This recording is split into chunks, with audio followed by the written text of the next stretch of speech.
Hi, this is Scott Garibay, and today I want to talk about Dungeons and Dragons, and I specifically want to talk about Hasbro Dungeons and Dragons and understanding Hasbro and Dungeons and Dragons in the modern context through a woman by the name of Madeline Argy. So Madeline Argy is a young woman. She's brilliant, absolutely brilliant, and she's done something really special.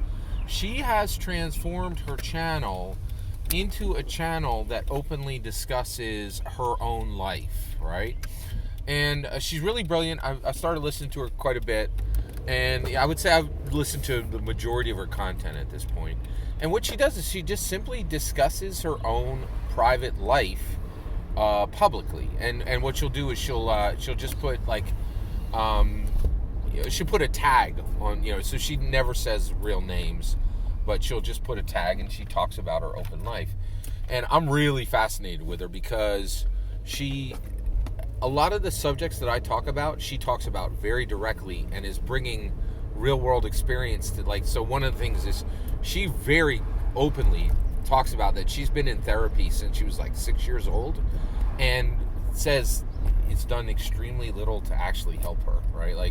And actually had the resources to get some of the best in the business, and she's had some of the worst in the business, right? And so and what's really interesting is it seems like at this point she's beginning to move forward, and what she is doing now is she's moving forward, and she is almost forging her own form of its therapy. It's very unusual, right? Very unusual. Or actually using talking about her life as an analysis form of she has questions, right, about mental health. She has questions about how to improve, right?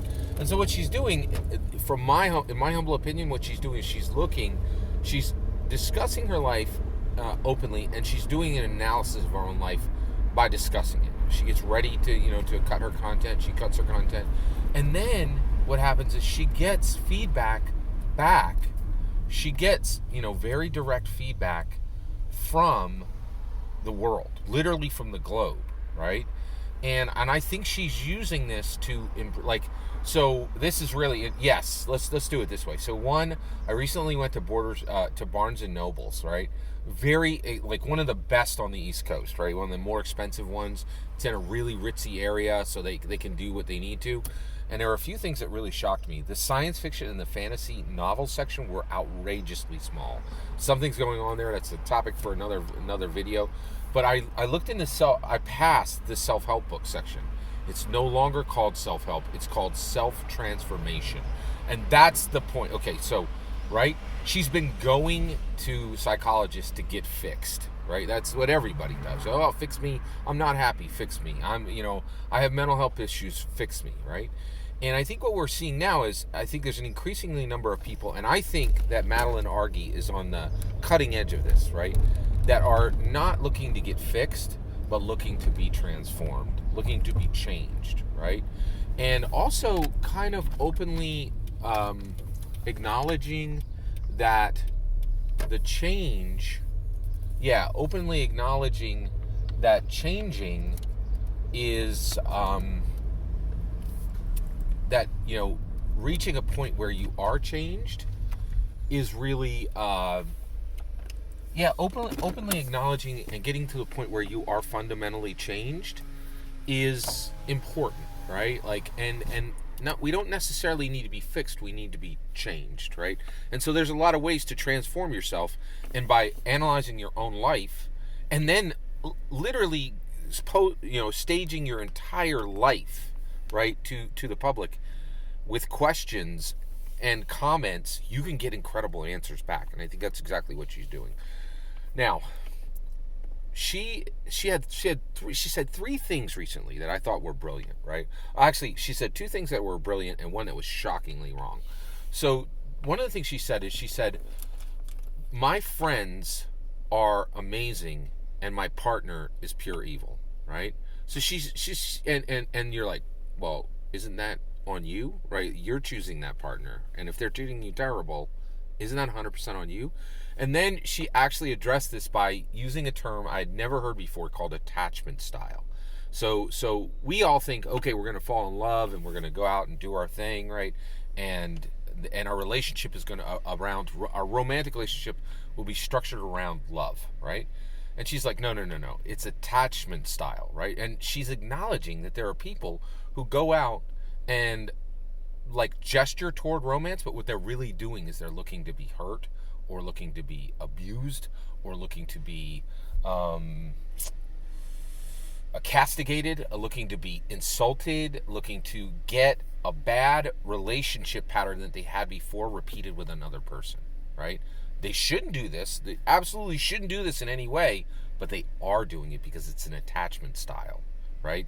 They attach themselves to people that are harmful to them. That's brilliant. I had never thought about this in the way that Madeline Argy presented it, because she's she's on the cut. She is a young woman involved in young people relationships, which is completely opaque to an old dude like me, until a young person who actually has the ability to communicates this very clearly, and then moves forward, right? Really, truly astounding. I was very impressed with all of this, in the way that she actually broke this down and explained it all, right? And really, really incredible. I just was really astounded with how she actually explained all this. She's truly, I mean astoundingly brilliant person, right? But then she said something which was quite shocking, right? You know what she said next? She said, she's talking to people and she's saying, "Oh, I'm having all these problems in my love life," right? And then she says, "Love shouldn't be difficult." She says, "If you're out there and you're struggling, and love shouldn't be difficult." This is the most foolish thing I've ever heard anyone say about love. Love is outrageously difficult, right? I've been married 31 years, and I can tell you right now, love is challenging. So we have to perfect ourselves, right? We have to be constantly moving toward perfection so that we can be the best possible person we can be for another person. We need to carry our own burdens and not put these burdens on other people, right? And then when our partner goes completely sideways and does something horrendously wrong, right, we need to be ready to fully forgive them sacrificially. Love is outrageously difficult, right? And the idea that anyone would say love shouldn't be difficult means they're setting themselves up for a massive wall slam. Like you're going to slam into the wall, because this idea is ridiculously foolish and completely unscalable, right?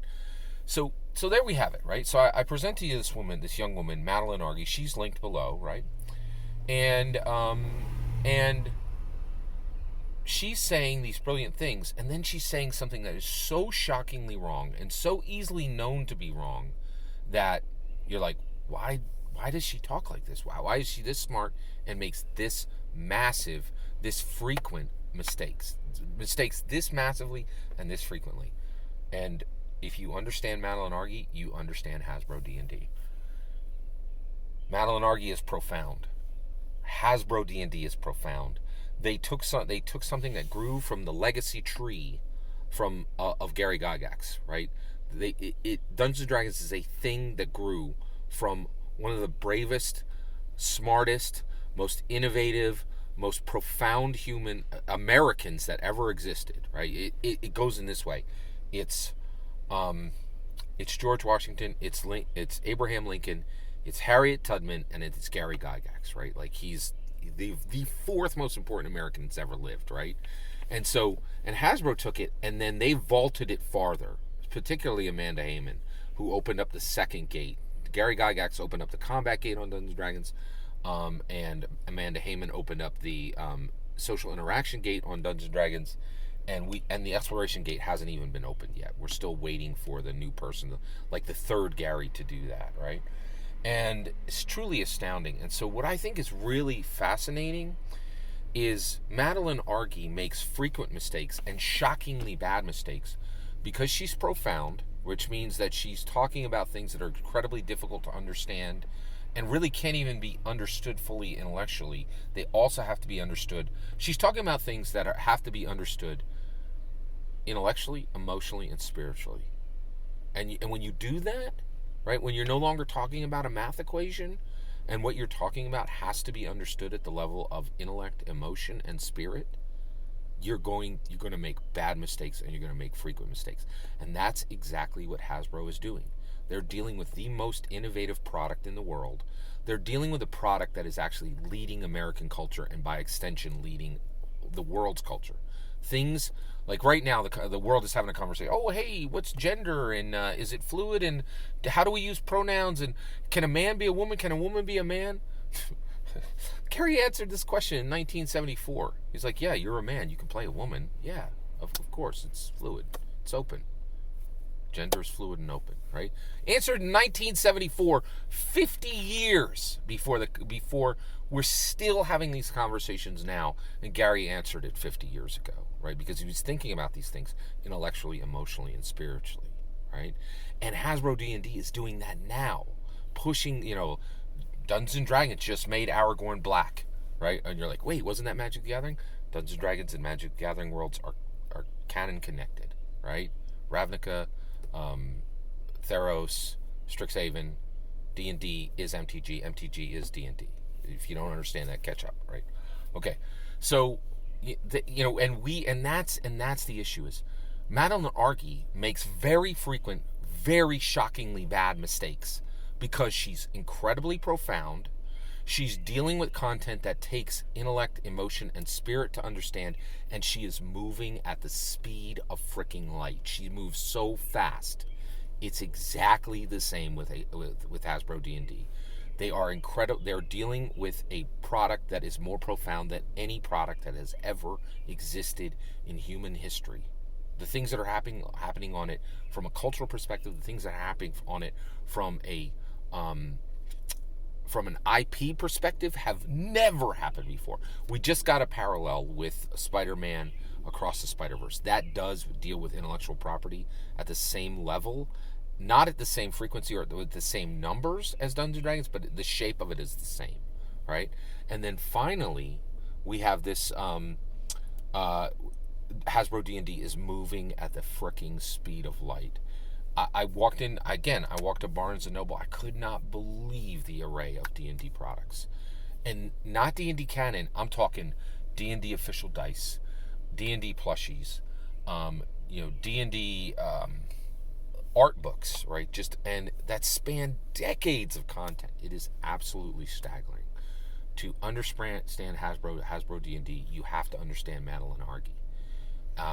She shows us that there's a new group of people who deal with profound things, people who deal with things that take intellect, emotion, spirit to understand, and people who move at the freaking speed of light and are constantly doing things and do not stop. And when you do that, you make mistakes frequently and shockingly and with shocking impact, which is exactly what's happening with Hasbro D&D. And you will hear D&D commentator after D&D commentator after D&D commentator saying, when will they stop? They will never stop. They will keep slamming into walls. They will keep, scraping their knees. They will keep falling and rubbing the skin off of their palms because they never stop and they do the hard stuff. They ski the black diamonds. So if you're waiting for D&D to slow down and match the non mistake modes of Pathfinder and OSE and a bunch of other bad OSR copy games like Tales of the Valiant, it won't, because it's never going to not be profound. It's never not going to deal with things that take intellect, emotion, and spirit to understand, and it's never going to stop moving at the speed of light. Period. End of sentence. Every single word of that is my humble opinion. What's important is when I get to hear your humble opinion, when you get in the comments and send your traffic. Please consider liking and subscribing, and have a wonderful millennium.